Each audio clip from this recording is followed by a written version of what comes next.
Well, today is Iwata HP-TR2 service day, so let's break this thing down and give you a good guide to work with. Just remove the back handle, exposing that needle chuck tightening screw. Loosen that a little bit. Now you can take the needle out. Now I'll finish removing that screw, and now I have access to the waist plate, which just unscrews from the body.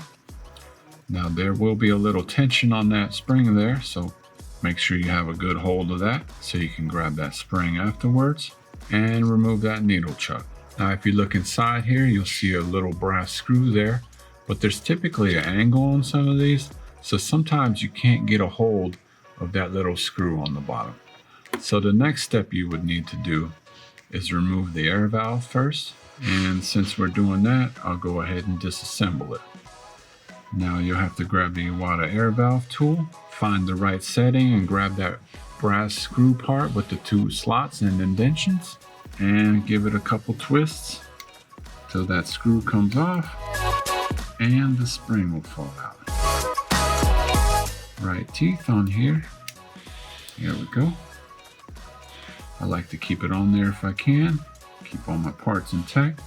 Now that spring will come off and that plunger usually falls right out, and this is just the casing. So there's the air valve components. Now I have better access to that screw on the bottom, which holds that brass nut in place. So I just need a small flathead screwdriver. Loosen that. And then you'll need a larger one to get inside there to undo that screw. So once I turn this far enough to where I start seeing it come out the body, I'll just go ahead and grab the rest of it. And then now there's a spring in here that'll come right out, and usually sometimes the camshaft will fall out as well.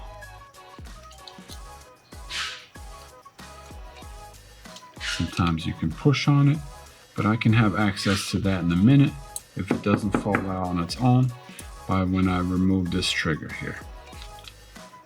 So if I take my other flathead,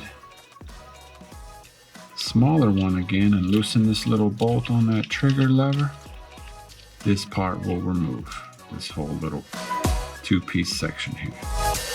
And now I can get something in there, that slide cam out. There we go. Now I have access to that packing screw in there. So I'll probably need the 1.4 screwdriver. I'll hold it at an angle, that way it stays on my tool when I take it out. Okay, now there's just this little nub on here that holds the paint cup in. You can choose either side depending where you want your cup to rest on. That way if you're painting with this particular model, you can look right down the barrel of the gun. But there's no thread or anything on here, so they just pop in on either side. So I'll just move on to the front end of the brush. They have a round protective cover on there over the air cap. Just remove that. Now I can take the air cap off, exposing the nozzle. Now I will grab my Iwata nozzle tool. This one is good to remove that tool and install it without over or under torquing it. This allows you to safely remove and install the nozzle.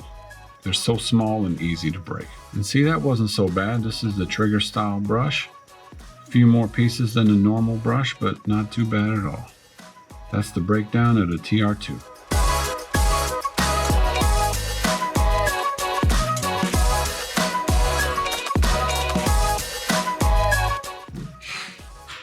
Okay, before I put it back together, I want to grab this cup here because I'd like to show you this little shaft on the end of the brush. Now, like I said, both of these, they just kind of screw in. They just kind of slide in with a little bit of tension pressure. You don't have to push it in too hard, but just enough, it'll hold in place. So when you take it off, just give it a little twist here and there to remove it. Don't try to force pressure on it, like side to side, left, up and down, left and right. Just start twisting it a little bit to release it. It's less likely chance of breaking this little shaft on here. So now that I mentioned that, let's go ahead and put this thing back together. I guess I'll start with the packing screw like usual by screwing it back into the body. Just line that up counterclockwise till you feel it catch. and tighten it up. This is always where you want to test your needle pressure and see if it's too loose or not tight enough. This feels like a little too loose for me. It should have some tension on it, but not enough where the needle doesn't travel freely, but you want enough where it does block the paint from getting back there. So I'm going to tighten it up just a little bit more, and I'm sure that's good. Yes, that feels a lot better. As long as it's holding like this, it's usually good. Okay, so now that that's in place, I'll go ahead and put my slide cam back in. Take note if there is no more packing grease on here, you do want to put some more back on there so it can slide freely in and out. There is an indentation here. Keep in mind that's facing forward. It's the same angle as your trigger lever. Without that, it's not going to have that full range of motion. So just pop that back into the body. With that grease, you usually have to press it in there a little bit. Now I can put that spring back in and that lockdown screw back into the body. I'll turn that till I can't do it by hand anymore. And now I can grab a larger flathead screwdriver and just turn that till it lines up with that hole on the bottom of the body. Just line that up. That looks about right. Now grab this tiny little flathead screw and rest it on the body and tighten that back down. So tighten that back down so this doesn't move. And that screw is in there because it also lines up with the bottom of this shaft on the needle chuck. And like so, with that indentation on there, that flat part.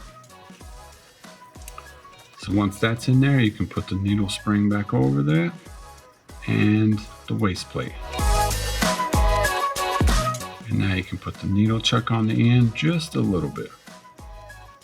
I need to put the front end back on first before I put that needle in, so it's time to put the nozzle back in.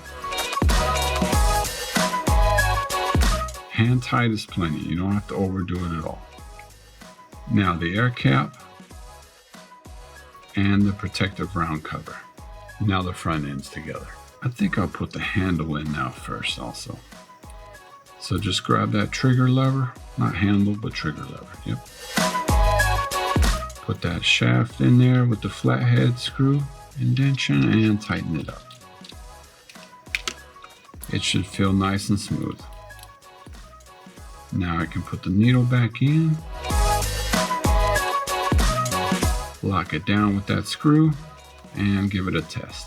Put the back handle back on. And we have a few pieces here, which is just your air valve assembly. So grab that casing.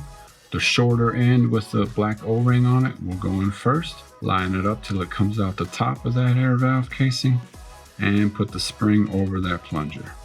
Now you can grab that gold screw, line it up from the hole of that screw with that plunger and tighten it back down. There we go. Now once that's on, make sure you give it a little press on the air valve, make sure it feels nice and smooth. And your TR2 is back together and ready for some more painting action. Thanks for watching, everyone. Any questions, just reach out, spraygunner.com.